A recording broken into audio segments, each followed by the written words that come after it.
you why. I'm going to be very clear about what's going on and how I'm making these decisions. And as always, it's based on the facts and the data and what's going on in the science and what we're seeing. And now we have been in school for 7 weeks, so we have pretty good data, enough data, and actual 7 weeks of experience that I'd like to share with you. Across Rhode Island, we have about 98,500 students doing in-person learning, some form of in-person learning, and 49,700 students learning virtually. So about 100,000 kids in school, about 50,000 kids purely virtual. Last week, when we saw record numbers of cases in Rhode Island, the case prevalence rate in both groups of the kids was about 0.13%. In other words, extremely low.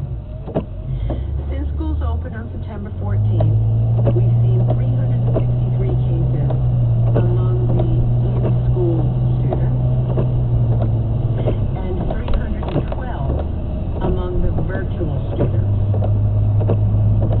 So obviously the prevalence, the rate, you can see there, it's 363 among the 100,000 and 312 among the 50,000.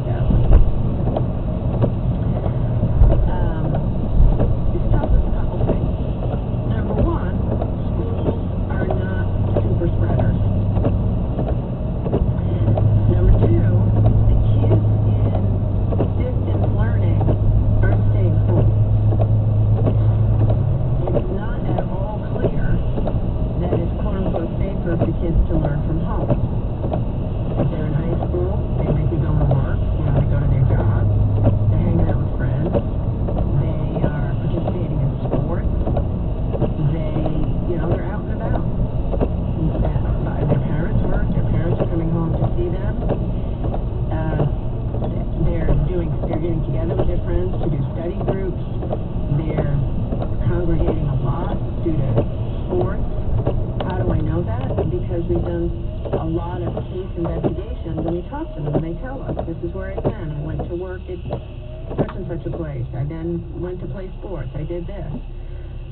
So, and by the way, that isn't unique to Rhode Island. So the fact is, to say, let's just go virtual, there's really no data to suggest that that's quote-unquote safer for teachers and students, because they're getting the virus in similar, if not higher rates than the kids in school. But what we do know is the kids at home are more likely to be susceptible to